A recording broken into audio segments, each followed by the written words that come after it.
Okay, welcome all of you. We seem to have a pretty good core of people, which I'm really looking forward to be talking to all of you, and especially after the official part, we'll have a networking, the beer, and everything. So I'm sure you can enjoy it all together. Today we have a special event at make.com, and I'm really pleased to welcome you. Petr can stand up here. Petr is gonna meet us all. So for making it work. And today's session is going to be a pretty good ride. It's going to be really about sort of interesting topic, which is to the point of being a team lead or a person who's starting with, let's say, a new team lead role has an existing team.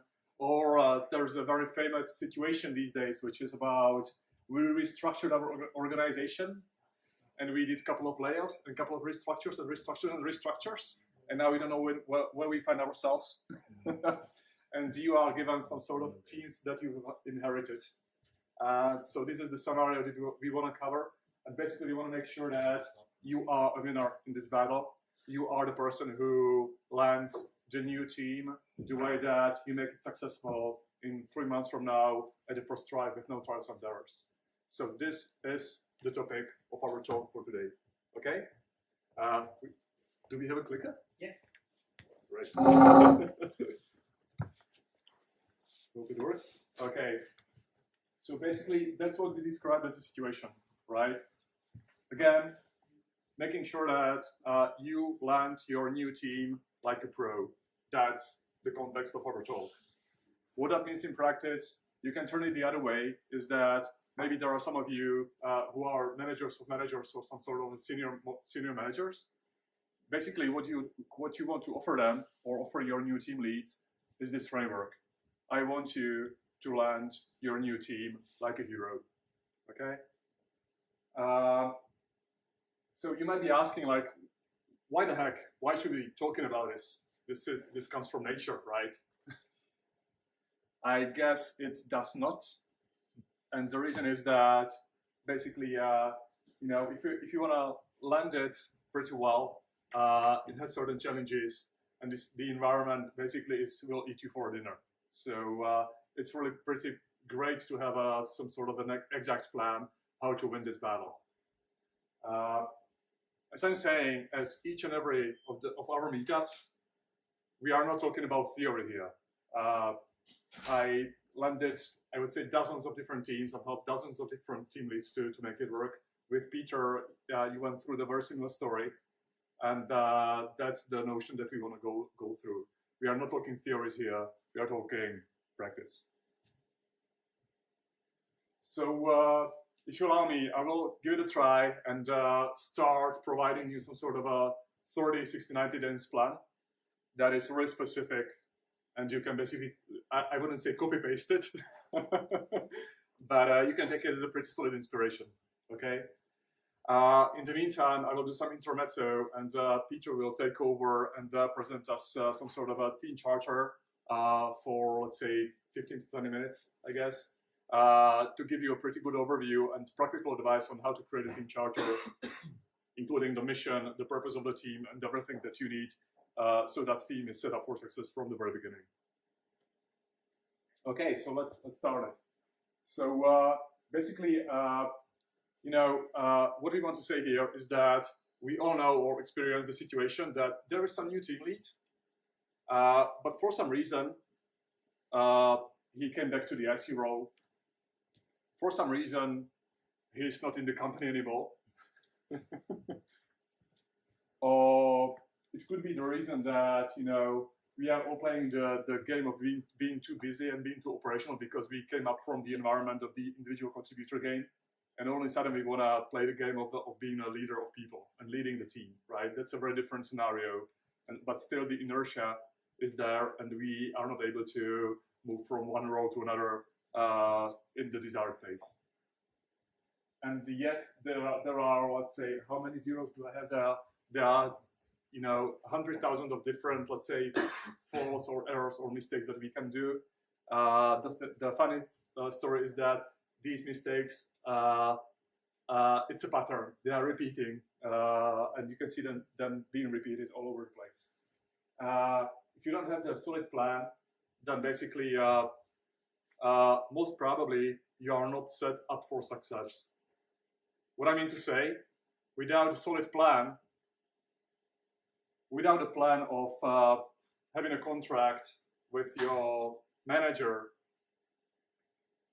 for the evaluation after 3 months, saying like, so have I accomplished my mission? Is it successful? Is it not successful? If there is no plan, there is no contract, you cannot win. Because you know the story how it ends. Like, you know, your manager in the probation period will tell you, but I think this is not what I expected. Or I told you that you should be focusing on something different. Or I thought that, right? So without contract, basically you put yourself in danger. That's the message. Today, from, you know, we are talking about the 30, 60, 90 days plan. Nevertheless, there are some prerequisites in order to make sure that we land our new team pretty well. What I mean to say that sometimes we need to make sure that the preparation is there, and we have to think of what might be the potential danger of not accomplishing our mission. So the number one thing which I see sometimes repeating is that maybe on one hand, people are telling you that you should be still getting your hands dirty with programming half of your time, while on the other hand, my manager is telling me that I will have to take care of 6 people. That does not compute. You will not be able to accomplish both of them. Maybe you will for 3 to 6 months, but then you will burn out. That's the number one thing.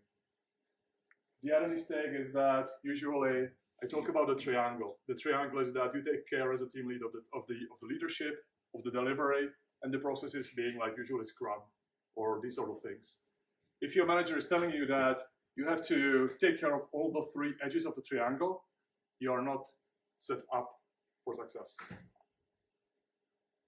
You will get so busy that you will not be able to accomplish it. So usually, like, make sure that you are destined for just two of these vertices, not all the 3 of them. Usually, like, you know, either you're not doing the leadership, or you have some sort of technical expert as your right hand, or you have a Scrum Master or Agile coach who's helping you with that. But if you are doing all the 3 of the edges and mastering them all together, that's a pretty rough scenario to say. The storming, norming, performing. Make sure that basically, you know, you might be entering the stage that your manager is telling you that you should keep the team in the same pace while having, let's say, half of new people in the team and delivering unexpected features without taking care of or making sure that basically there is some norming, storming, performing phase, right? So usually, like, what I'm trying to say, you should make sure that the norming, storming, performing phase is there. And that being said, if a manager tells you that, you know, but you should be excellent at basically leading this team to success from day one, again, that's not a fair scenario, because usually you have a different cards in your hands. You should establish the ways of communication in your new team. So that's basically one of the biggest mistakes that I see repeatedly. That being said, if you are in the front of the manager who's telling you that your brand new team should be working like you know, a highly performing team from day one, that never happens. You know it. There are certain things that have to be accomplished in order to be highly performant, right? So just take into account there is a certain time that we need to understand and account for when you sort of hand over the new team. Okay. So what I'm trying to tell you is that basically, in order to succeed, make sure that you have the contract. And here, I don't mean by the contract, I don't mean the compensation or the salary. What I mean by the contract is expectations that we have, you know, with my stakeholders, with my manager, and with the team. is any of you going through the similar experience, please? Or does any one of you can advise me like what might be the right formulation of the contract? For example, imagine yourself being, in the in the role of the new team lead. So what will be the contract of yours with your manager? What is the contract that you want to state that will get accomplished in 3 months? What do you think? What will you propose as that, let's say, agreement? OKRs? Okay. I would say clear expectations and clear responsibility and clear goals, what we want to achieve and how we evaluate it. Uh-huh. Okay, another one? It's a good one. Yeah. Smart goals, OKRs, expectations. Okay.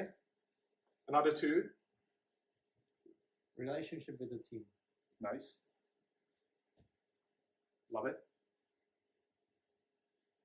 And the last one?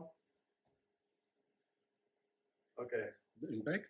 Impact, that's one. Similar to OKRs and the goals. I think we are pretty close, to be honest. This is the contract. Take it as a proposal.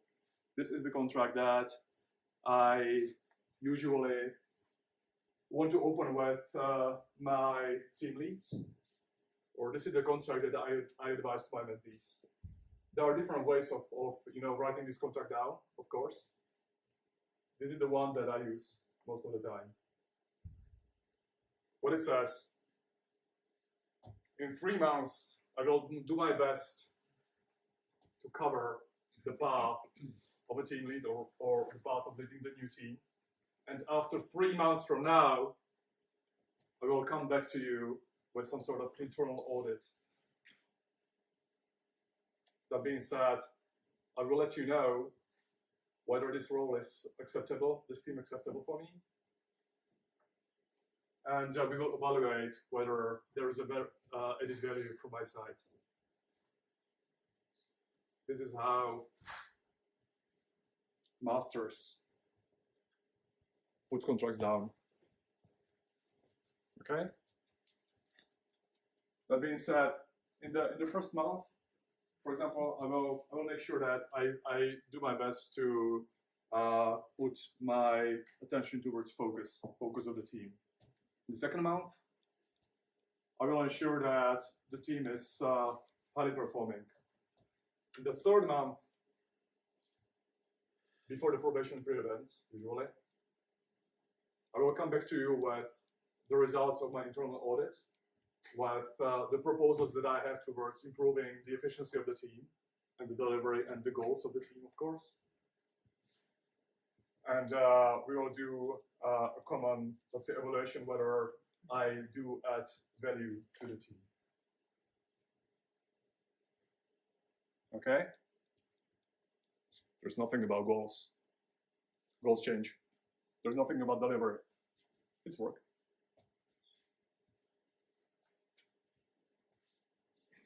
Okay? So basically what you are saying, I will come back to you with some tactics, with a timeline, how to, at what stage the team is and how to improve it. That's what we want to hear as senior managers. That's what creates trust. If you don't do that,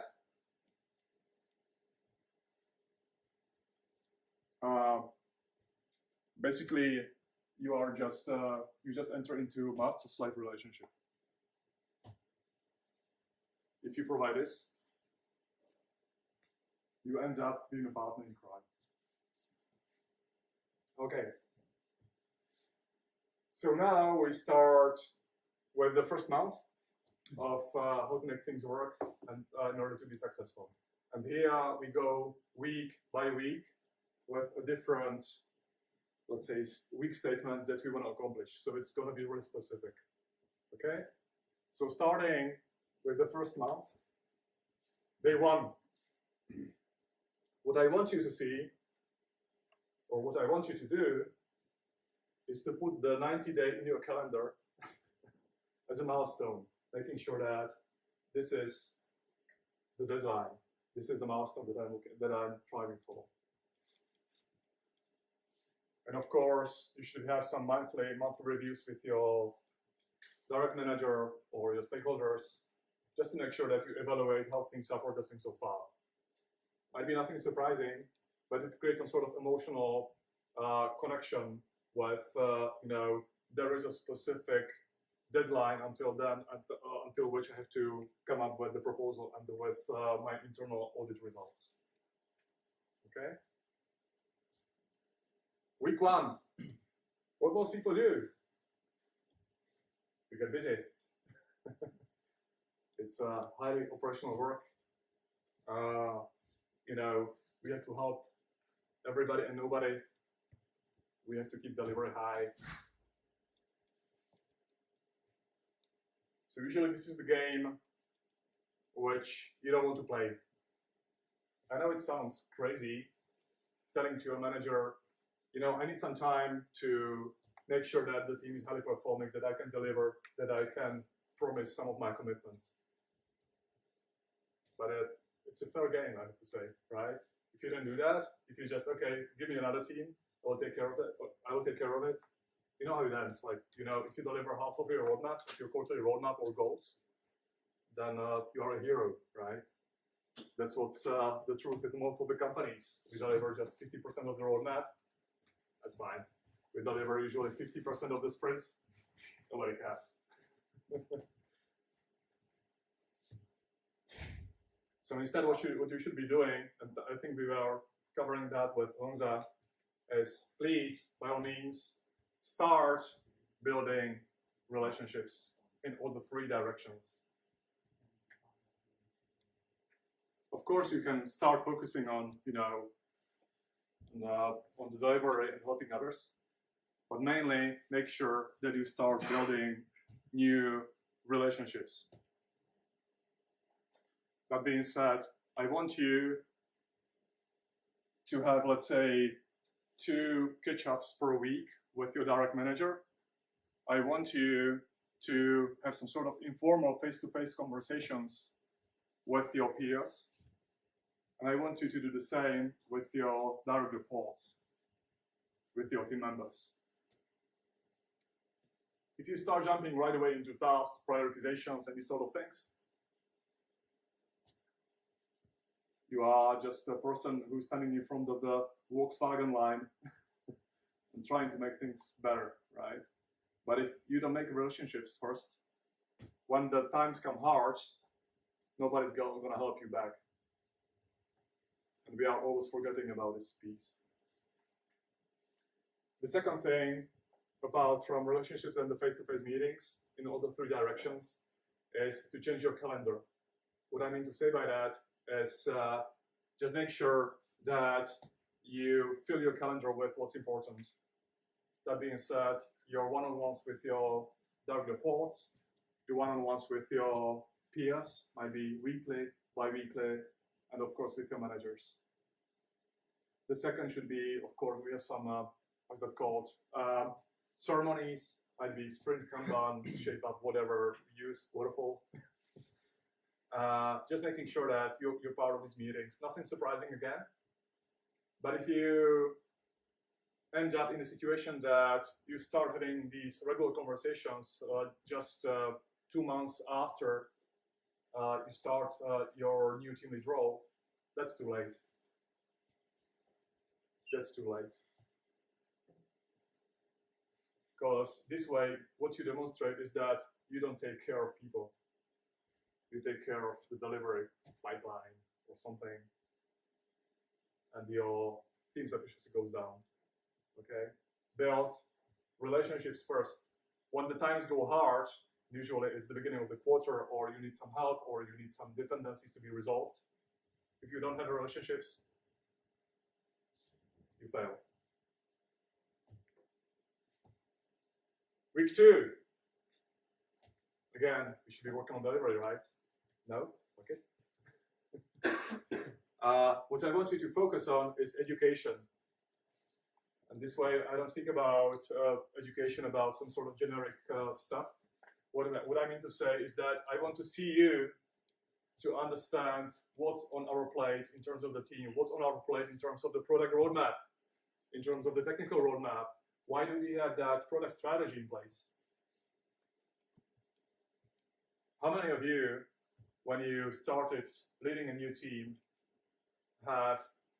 were given an opportunity to speaking with the VP of product, for example, or CPO about the product itself? How the hell these guys can ask us to make the priorities right and handle the priorities well if we have no clue about what we are supposed to achieve? Of course, we can talk about OKRs, goals, SMART goals.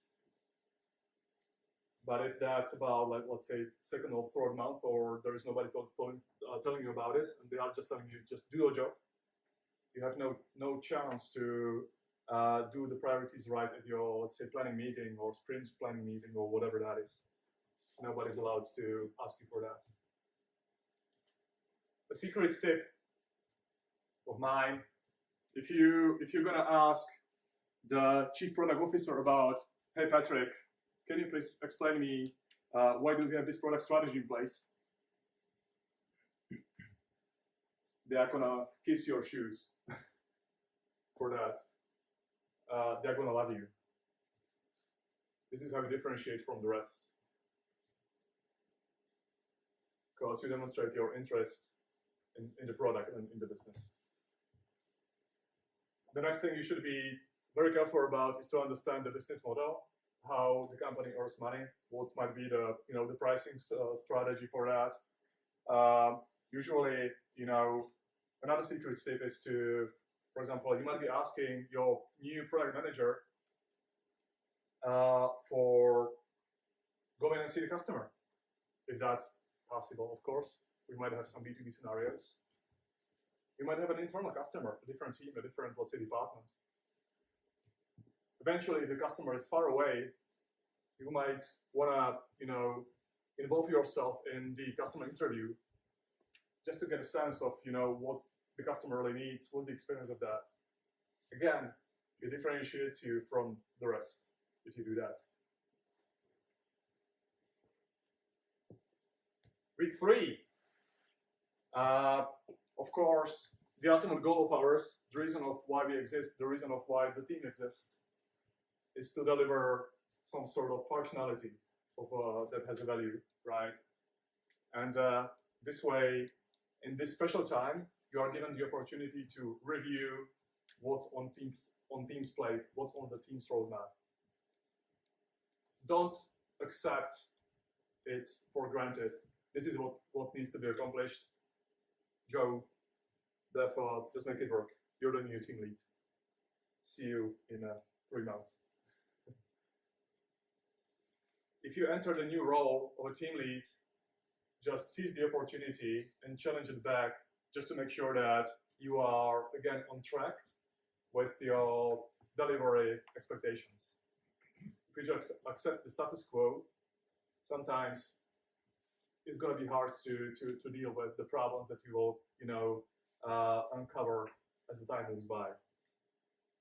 This is the special opportunity because you can raise your hand and ask the product manager or your direct manager about, how come we should accomplish X, Y, and Z in the rest of 1.5 months till the end of the quarter. There is no way we can do that. So do we split something? Do we do some compromise? What do we do? If you just say, yes, I can do that, I don't think that's the best strategy you can do. Of course, you need to come up with data, not some sort of doubts as assumptions, or just for the sake of creating a buffer. That's not going to work.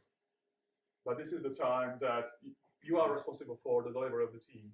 And if the problem of the team was that they had twice of what can they handle, and that was the reason why the previous team lead was laid off, and you just say yes, you're gonna have the very same difficulty on your own, and nobody's gonna ask you about what was the reason of not delivering your roadmap. You haven't raised your hand. Okay. So what I need to say here, at this point of time, you are privileged to change the roadmap and do some sort of a roadmap adjustments. If you don't do that, you can do whatever miracles you want, but if the roadmap is doubled compared to the effort of the team or capability of the team, you will never win. Okay, the week 4, which is about the team charter. How many of you heard about team charter as a word? Okay, a couple of you, nice. So the team charter, just as a spoiling alert, is it's about making sure that we understand what's the purpose of the team, how to communicate with the team, what's on the roadmap, what's on our plate, and you know, where's our knowledge base. And basically, it diminishes the friction of basically some sort of communication chaos, where everybody's asking about where things are and how we work, and it's a sort of system. So with that in mind, if Petr, you can please cover this piece. Petr has a great experience with that, and will come with a practical solution for that. So please stay tuned, and I believe that's up to you. Thank you, Mariana. Okay. You stole my question to the audience, though. Okay. So, My apologies. how many of you, was it like a couple of people, right, have some idea what team charter is? You might know it under different names, perhaps, but some people like to liken it to team constitution or your North Star for the team. But those are very, very complicated and big words. But it's a document, it's a communication tool where you basically communicate to your team and to the rest of the company what your team is about. Imagine a situation where you, I don't know, run to Fabian, the CTO here, and CEO here, and he asks you, "Hey, I heard what your new team is about," and you take 5 minutes to actually explain what's the deal, right? That's not right. You should be able to articulate that clearly, starting with team mission. And one of the things for which I always like this meetup is that it gets practical. We said no theories. So I'm gonna show you takeouts of a real team charter of our teams here. Hopefully it's gonna give you a template of sorts, and if not a template, at least a little inspiration for your own team charter. So, team mission. It should be 1 or 2 sentences at most, with a paragraph to add some more color to it, right? If you can't explain to someone what your team does in a few sentences, then you might have a problem, I would argue, right? Everyone will understand this in Make. Everyone who knows at least something, everyone who knows what a Make app, which is an integration, is, will understand this team mission. If I were to have just one single section in my team charter, this would be it, probably. Simple statement, why the team is here, why does it matter, right? Next up, we would typically go to discussing the scope of your team and ownership. How many of you guys is in a technical role here? EMs, engineers? Okay, right, so vast majority. So for us technical people, when we think about ownership and scope, it's often this, like, which services we own. We own service A, service B, we also maintain some shared libraries, etc. And it falls into architecture such and such. That's a very natural way for us to think about ownership. And it's essential to have that as part of your team charter, right? For incident response, etc. But I would argue that most people who open up your team charter don't really care about it that much. So what has proved helpful for us was to frame the ownership in terms of jobs to be done, for instance. That's a whole framework on its own. If you have any product managers here, they all know it. But that's not an important. Important point here is that you can think about the ownership as what sort of jobs the user does are realized through our team. What sort of tasks and user flows we support. If you're not here, which user flows are going to break down or are going to worsen. Right? I would even maybe put this section before the technical one. You can also sprinkle a few screenshots showing in the product where your ownership manifests itself. Simple, effective. People are visual. Now, we said that you are not expected to have goals and objectives in your first month or so, right? Not maybe even in 3 months. Fair, but at some point, you will need to arrive at some measurable goals for your team, so that you know in which direction the North Star is. It should be north, but not always, right? I'm not gonna go into OKRs, right, KPIs, etc., because I think that would warrant a meetup on its own, and I hope we can get to it sometime because I can see it resonate. But that should absolutely be part of your team charter for everyone to see. Ideally, if they can also see the progress you're making, that's even better. Right, so we have the team mission, we know the ownership, we have hopefully our goal set, or at least we have some idea of the goals. Now, how does all this translate in our roadmap? What do we actually do? What does the team actually deliver? What is it working on or planning to do to fulfill that mission and meet those goals, right? Have you ever been in a situation where someone pinged you on Slack asking, hey, I heard you guys are gonna working on this feature, cool, when is it gonna be out?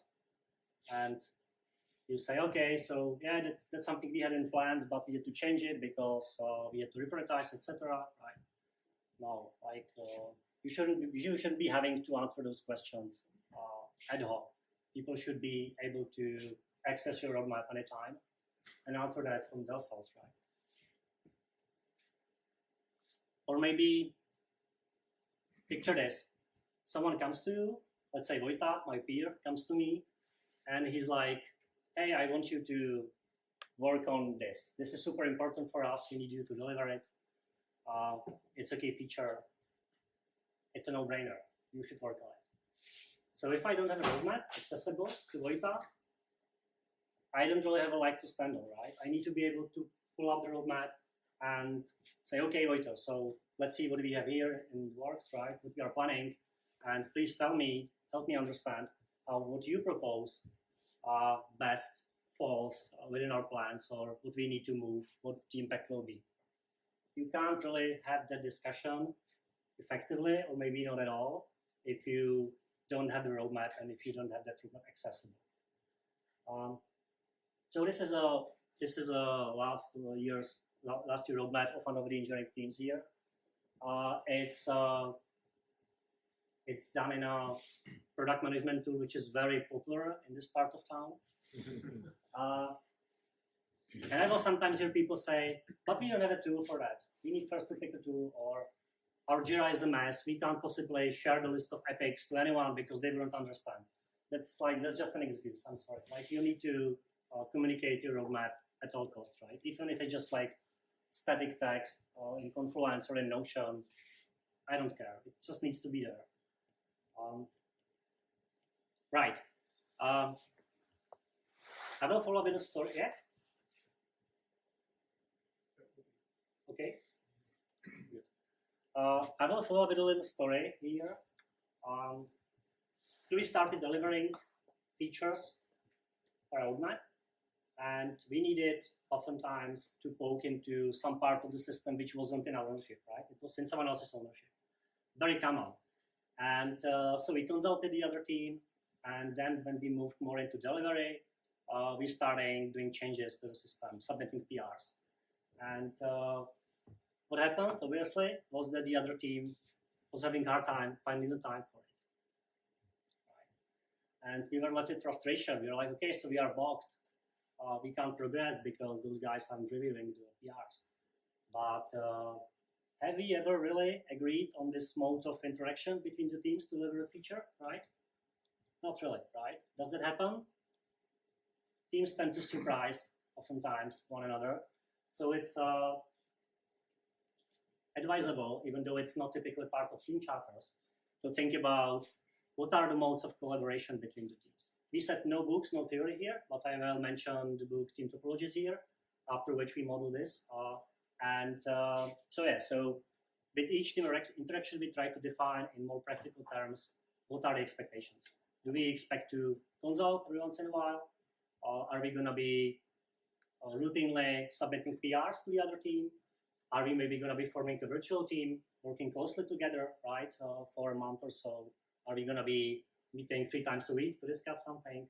This sort of dependencies often are not really discussed between teams when executing on the roadmap, and it only leads to surprises and frustration, and ultimately slowdowns of everyone. I won't be Captain Obvious here. You can, I hopefully imagine what would be meant by the section of communication channels. You don't want people DMing you and the team, right, asking random questions. You want to have clear communication channels, Slack channels, mailing groups, or make it clear how to file bugs, etc. Right? Who's on the team? Some people even add more detail into the team charter. What are the responsibilities? What are the ceremonies? We don't have that as part of the team charter. We keep a separate document for that, but whatever works for you. Now, I will share a couple of lessons, some of which I had to learn the hard way.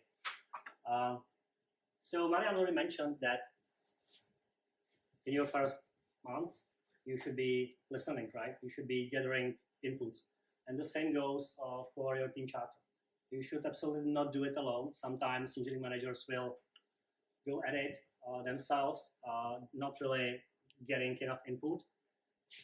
So you should really listen. Hopefully you're getting some sort of direction from the product leadership, from engineering leadership, but you also can talk to customers, right? You should talk to existing teams who maybe are not directly related to your work, but they might have some insight. You should talk to internal customers. Very important. And only after that, you should be coming up with some sort of mission, objectives.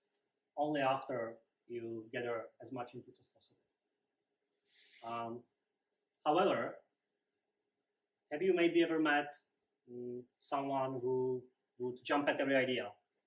It would be like, okay, it sounds interesting, let's work on that. I will check with my team and we can take a look at it to see what we can do. Right? What happens very often is that they spread themselves too thin.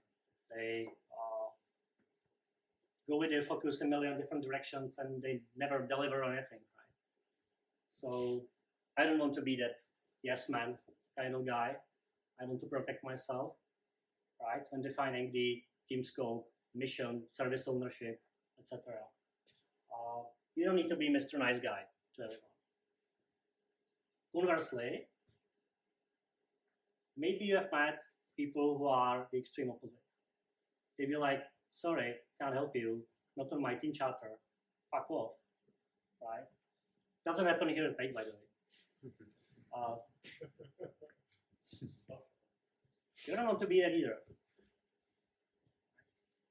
You want to be saying no to things, only to say yes to a handful of things that actually make sense, are meaningful, that we can actually deliver. Right? Which brings me to another story here from Make, where we put together a team called Apps Platform. And that team caters to integration developers, internal and external. And based on the advice, right? We talk to everyone. We talk to customers, we talk to the internal team, talk to external developers as well. And then we decided to focus primarily on the external developer. That was fine. That was a deliberate decision on our end. It was a tough call, and I stand by it. But we never really circled back to the internal team to share the team charter with them. So they were left with frustration. They had some expectations. They were like, okay, so here's the new team. They're going to solve our problems, but then we didn't. And we didn't tell them why.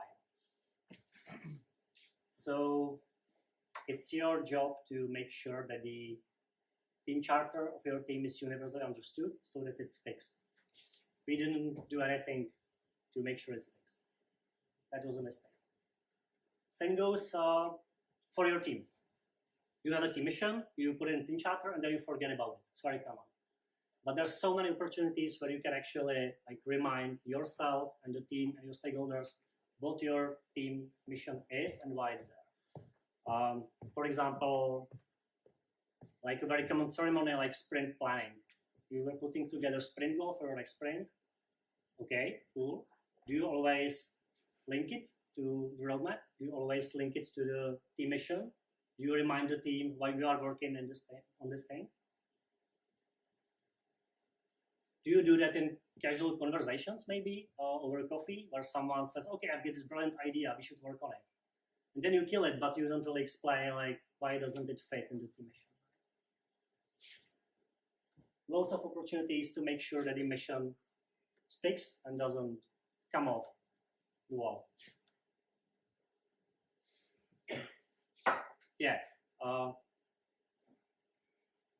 Marian mentioned that if you do not have a good input, let's say from VP of product, then you can't be expected to do well. Sure, I agree, right? But when I talk about team charters, sometimes people will say, I mean, like your boss should tell you what your team should do, right? Or they will say, the company should have clear OKRs for that, and you should be building on that. Sometimes you don't have that, though, and nobody will do it for you, right? Or some people will say it's a product manager's job to come up with product goals. Not really. It's your job equally as the product managers. I know some people will disagree, but I strongly believe that. It's through you, through who the team understands its purpose. It's not just the product manager. It's not just VP of product. It's not just someone high level in the company. It's you and your team. Maybe your company, maybe you don't have a product manager at all. Let's say you work in a platform team, okay? And you don't really have, your company doesn't really have any sort of like structured framework for making goals or setting goals, key results and whatnot. So you could be like, I'm just getting enough input, so I don't know. We're just gonna do some technical improvements. If you don't have enough data, enough input, enough goals from above, then it's your job to be the change agent, maybe like try to improve the situation in the company, right? But most importantly, to give that direction into your team, even though you feel it's lacking time. No one else will do it for you. It's not someone else's responsibility, it's your responsibility. Cool. So that would be team charter. Okay. That's great. Perfect. So give it a shout for Petr, please.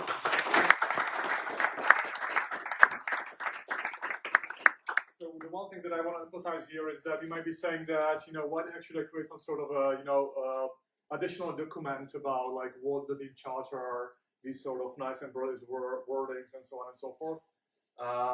There is one thing that I want to highlight here. The team charter is a great communication tool to make sure that we are aligned. And even most importantly, it's a great communication tool to make sure that your team stays focused. If you communicate the team charter, your team gets protected from external interruptions for the purpose of good, right? If you don't have that, as an example of not having a link to the product roadmap, there will be a constant bombardment of sales guys, product managers, and other stakeholders about, hey, how about your team does this and that? If you don't have the team charter and the roadmap, you cannot argue against it. What you do, you are just a yes man, you accept it. And all of a sudden you find out yourself that, maybe in this quarter I have 8 initiatives to bake, which you have no chance to do, okay? Perfect. So let's come back, please, to the notion of our journey about the 3-month strategy. And I want to emphasize here the notion of internal audit. If you are telling your manager, I will do internal audit for you, you're changing the game. You're not accepting the master-slave relationship of saying, okay, I will give it a try, and after 3 months you will tell me whether I'm good enough for that or not. You change the game with the internal audit by saying, I will do my best, and then it's me making the choice. And I will tell you what needs to be done next. Okay? That's the notion that we want to keep here. Change the game. Change the cards.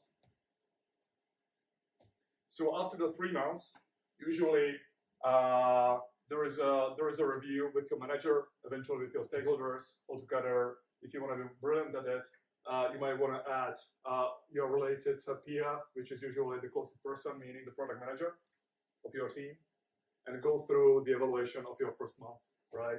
When you are saying, I've accomplished these sort of, I've established these sort of relationships. I did my job at talking with the customers. I understand the product strategy. I understand why they exist. I created a charter. Please review it with me, with us. And you are basically set with the mission accomplished for the first month. It's a very different song as opposed to saying like, we run 2 additional sprints, we delivered something. Okay, you're a machine guy, so what?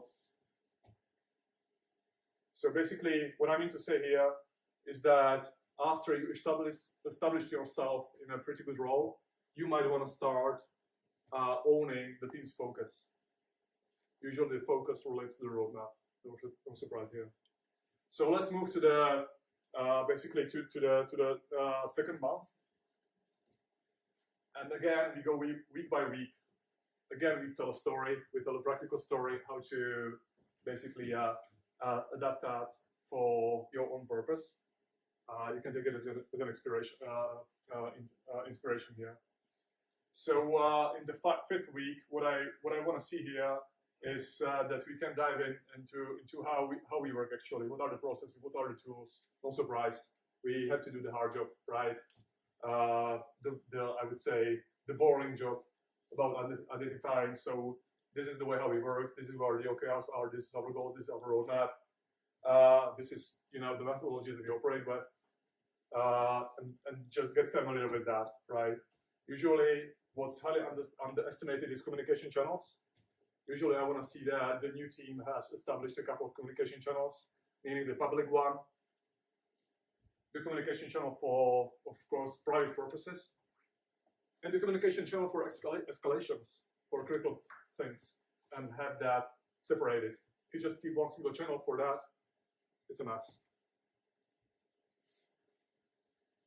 Basically, what I want to see is that the new team lead understands how we deliver value end-to-end, from idea till what, till it's in production or it's committed in the production. I would say until the new functionality is landed on customers' hands, right? So basically, really experiencing the whole journey that makes me sure that you, as a new team lead, are set up for success pretty well because you understand how we work. If you don't do that, it will be hard for you to improve things and have a bigger picture. Everybody can say, let's improve the, code reviews. Because I was hearing a couple of complaints about code reviews. So what? Where's the value? You need to have a full picture before you make a choice what needs to be improved. Okay? The week number 6. Here I want to see, and again, taken as an inspiration, is actually this is part of the internal audit where you are gathering data from talking with your peers, with your basically daily reports, and with other stakeholders. And in combination with data, might be from Jira or other sources, you actually are building a pretty good picture about how things work and what's the reality of that. On top, what you want to do, and again, please take it as a very specific example, I want you to focus on these elements. I want you to focus on answering these questions. How much do we work on the roadmap? Usually that's the number one issue that I see repeating in a couple of companies.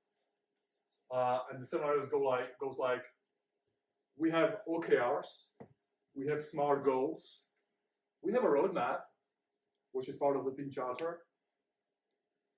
But the truth of the story is that 60% of our time we are working off roadmap, while the roadmap has been designed and our capacity has been designed the way that we should be focusing 100% towards our roadmap. And again, no surprise, we deliver just half of it, right? Does it ring the bell? Do you have a similar situation? What I mean to say, there's always an off-roadmap work, there's business as usual work, fixing the bugs, doing some sort of, mutual advisory, doing some sort of solutionings and these sort of things. And usually it eats something about 30% of your time allocation for a team. So just take it into account, right? And again, you should, if that's the case, it's pretty easy to fix it, right? Find out why our, let's say, focus is disturbed, why our sprints are interrupted, what are the sources of interruption, and just to create the right, let's say, prioritization scheme, the priority 0 to 5, what the definition of that, and start evaluating that. I will just take a look into your backlog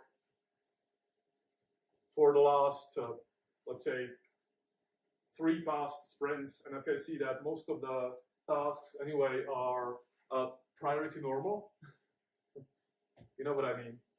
There is no really priority happening there. The other thing, you can basically work on the backlog clarification.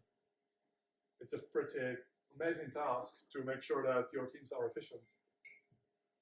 The story goes like, the team is like, we work here for 5 years, 6 years. Our backlog is like, 13,200,000 different ideas. How it ends? It ends the way that nobody's looking in backlog anymore. You just come up with the priorities out of your mind, right? Nobody's looking into the backlog in real. The other thing you might be focusing on, why don't we deliver on time due to the reason of our tests are failing and not really confident enough. Or eventually, you should start changing the mindset of, instead of why have you picked a new task? Why you haven't helped the, Joe, because he has his task open for a 2nd week or 3rd week. So that's the notion of start closing or finishing instead of, you should stop opening things and rather start closing things down, right, from right to left. Again, as we are saying, part of the team charter should be the roadmap visualization. So everybody knows what we're working on, where we are. If you don't have that visualized, they will eat you for dinner. The very first salesman you will see, they will convince you that this is the thing that you should have on your roadmap. This is the thing that you should be working on. And there are other things of, what might be improved, or what are the things that you might want to basically get better at. There is some sort of a, thing that nobody talks about. It's people, especially in the first couple of weeks. Let's be honest, you might have some toxic person in your team. You might find out that your PM is shit. Sorry to say that. Or you might find out that, there are other, let's say, relationships that are pretty broken with your stakeholders or with your internal teams. And you need to fix that because that's the source of basically inefficiencies, right? So what I mean to say here, it's not only about systems and technicalities. Openly saying, most of the time it's people in the end of the day. You know it. There's a story that goes like, you know why most of people are getting fired? And here I mean ICs, team leads. Of course, I don't mean the reason of the famous optimizations of revenue per head that is sort of famous these days. What I'm referring to is that most of the time we fire people not for their technical abilities or disabilities. They are let go for the reasons of communication or relationships. Again, if you don't build real relationships, it's most likely improbable that you will win in the end. So these are the different scenarios, or let's say areas that you can start focusing on, right? Usually you might be having questions, so what I should optimize for, what should I go for, how to improve the system? This might be the first, let's say, ideas that you might want to gather and focus on. In the week 7, basically in the still second month of your mission as a new team lead or existing team lead or being a team lead of inherited team, I want you to come up with a first smaller improvement and bring it home. And a nasty color, right? Because you might want to find out part of your internal audit is that this is the source of our inefficiency, or this is the thing that sort of a low-hanging fruit.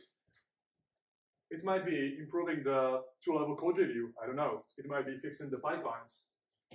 It might be firing that guy I'm talking to. Whatever. But it's a first small improvement. What I mean to say is that on one hand, you shouldn't be the guy doing changes in the very first week just for the sake of demonstrating your power. As we were saying with Petr, calm down, listen, understand the way how we work end to end, and only then come up with the most efficient and valuable improvements. So here, you just demonstrate that you don't keep the status quo, but your mission is to improve things, and that's part of your principles, continuous improvements, basically. If you don't do that, if you are just accepting the status quo and keeping like, this is the way how we work, that's not how you can win. The 8th week is about, so we help the system, we help the way with some small improvement with how we work. Now eventually it's time for helping people around us. Right? Again, don't focus on the technologies, on the system itself, on the processes. Help people. This is how you basically double down on your promise of building relationships. Again, it shouldn't be like big things. It shouldn't be saving the world. But after you have the one-on-ones and you understand how people behave, what are the relationships, you are at a pretty good stage at knowing like what helps Patrick, what helps Joe, what helps Kamil, what helps all the people around you. I don't mean just people that are reporting to you, and also talking stakeholders. I'm talking your peers. This is really important. If you don't do that, you miss the momentum of people getting excited about you in the new role, and they just go cold about it. Okay?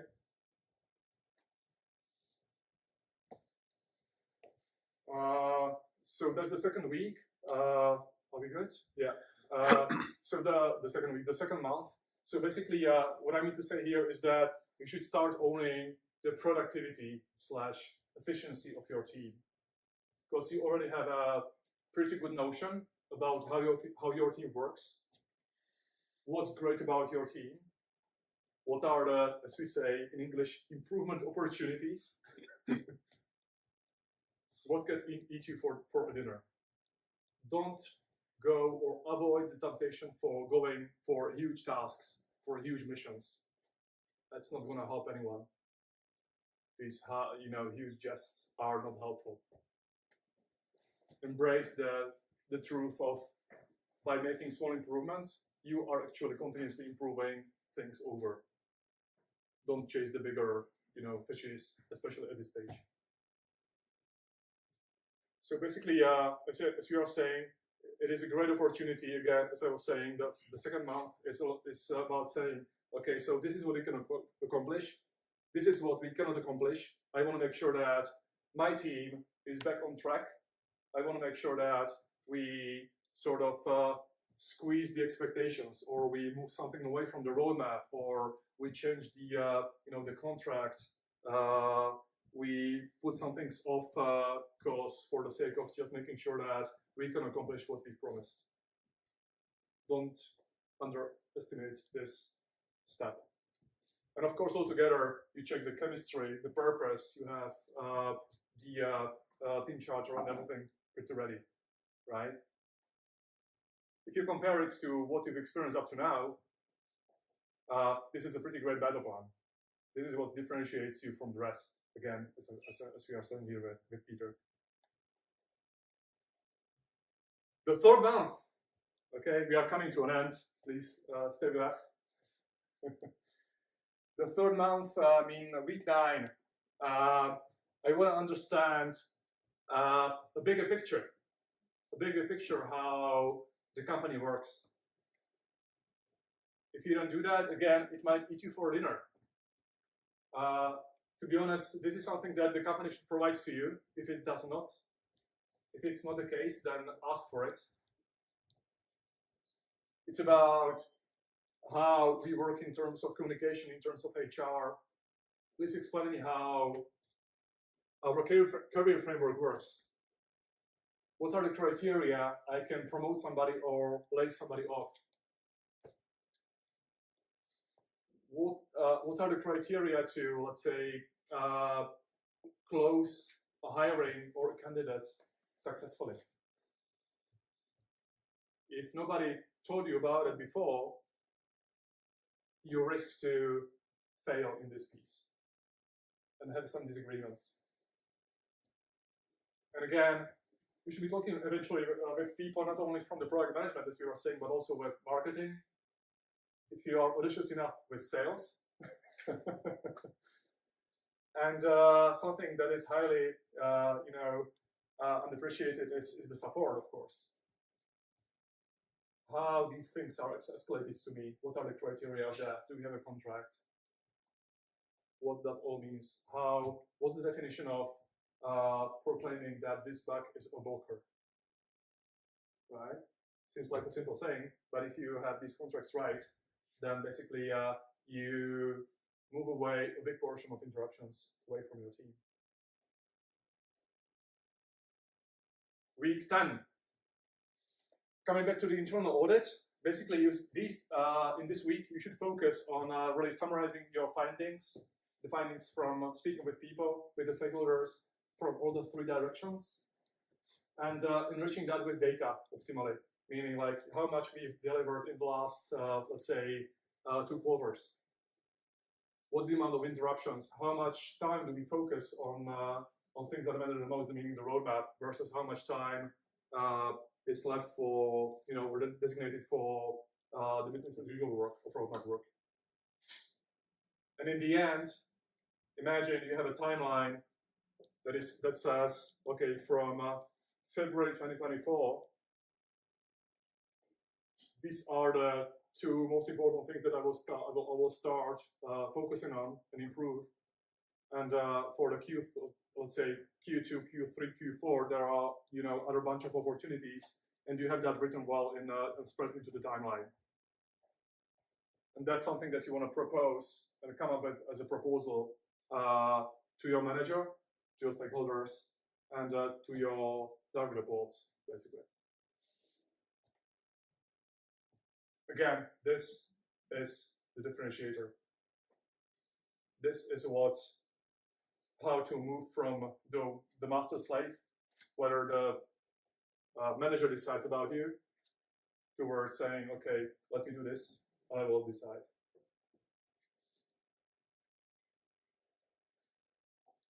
Before the 3rd month ends, what I advise is to start working on some sort of bigger initiative.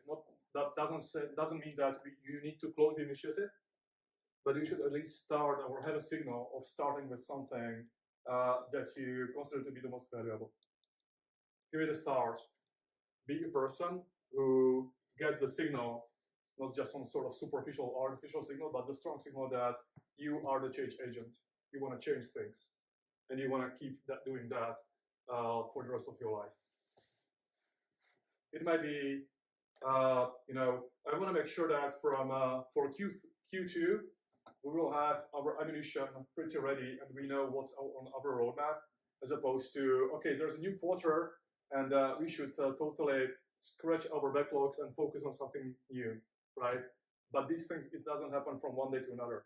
So your proposal might be, okay, for the last sprint of the quarter, we will actually focus on building the ammunition and the initiatives and break that into some sort of milestone or epic. So our tactics, our plan for the next quarter is well thought through.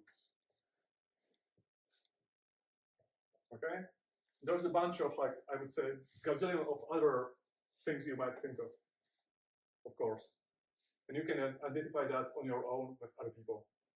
It's never a game of one single person. The secret is, most of us, we know what needs to change. We don't know. People know. They will tell you. We just need to be a man who comes up with, okay, so these are the priorities about these gazillion of things. And this is what we do first, this is what we do second. Simple.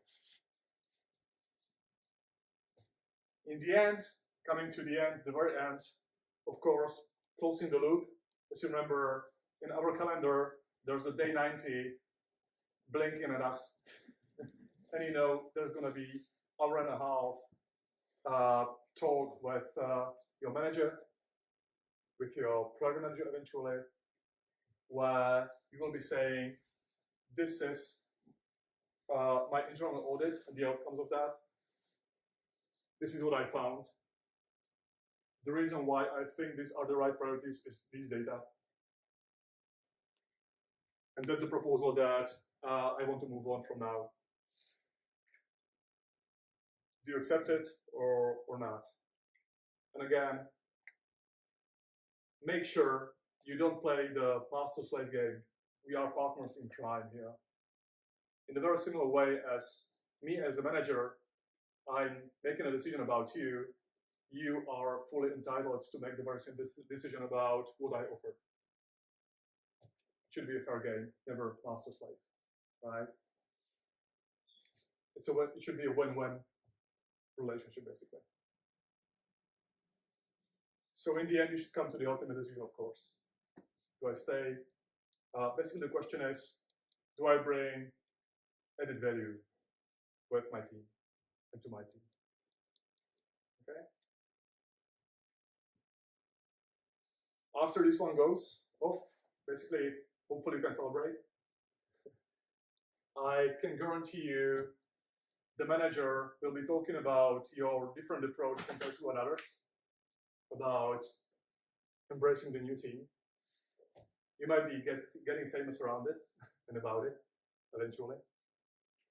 And with the day 90 plus, there is a million of things that you can do, of course, and you can ask for another support.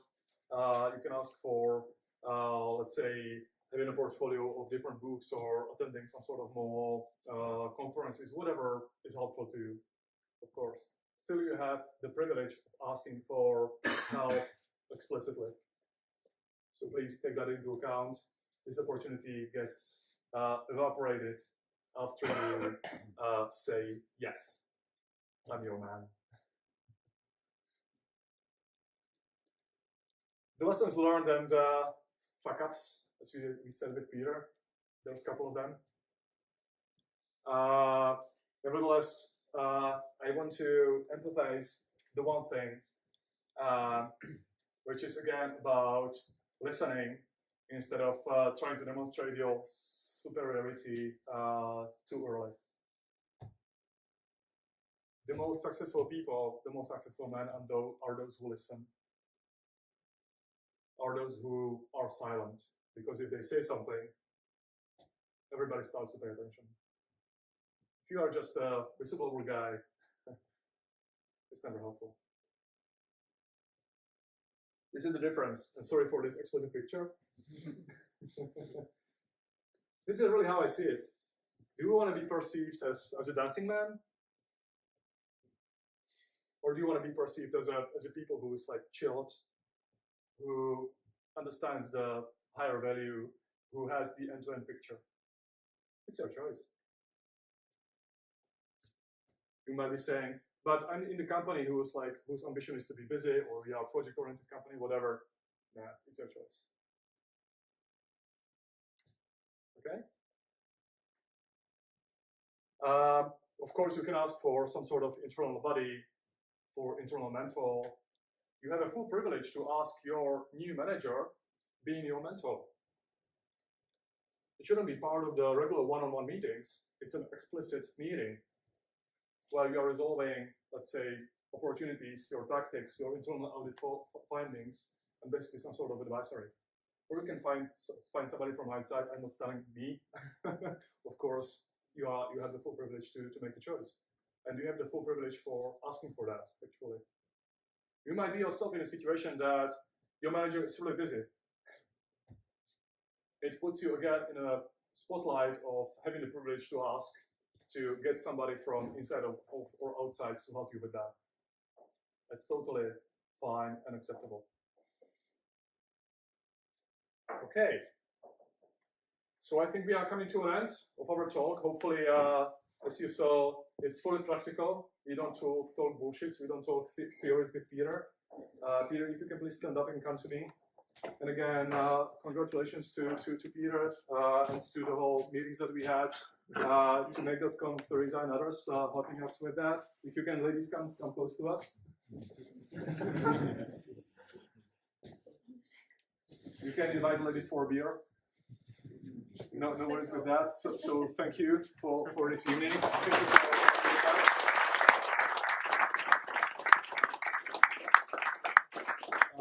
there is a link to the slides directly. You don't need to make screenshots. And there is one thing that I want to close this meeting with, which is exactly as we made a couple of cases with Petr, with Honza and others. If you are audacious enough to speak with us here, let us know. You have the full privilege to do that.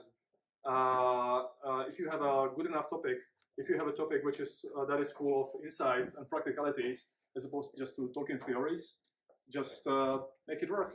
Or eventually you can at least let your community manager know about, like, let's say, this event, invite more people here, or let's say provide some venue, whatever comes to your mind, basically. But you are fully entitled to do that, and I'll be more than welcome. You're more than welcome to stay on the stage if the topic is attractive and meaningful enough, and you know what you're talking about. Okay, perfect. So thanks again for your attention, and of course there is a couple of beers, network parties, and I see hamburgers, which is nice because I'm hungry to do that. We are all together here for us. Part of our meetups is also the networking, so please feel free to connect with each other, with Petr, with me, with whomever you see. That's the purpose. That's what the other half of these talks and meetings and meetups. So love to be talking to you this evening. Hopefully it brought you some perspective that is pretty unique, as opposed to be a yes man or going the standard way. And I will be looking forward to hear your feedback. So thank you again, and looking forward to see you at the next meetup. Thanks.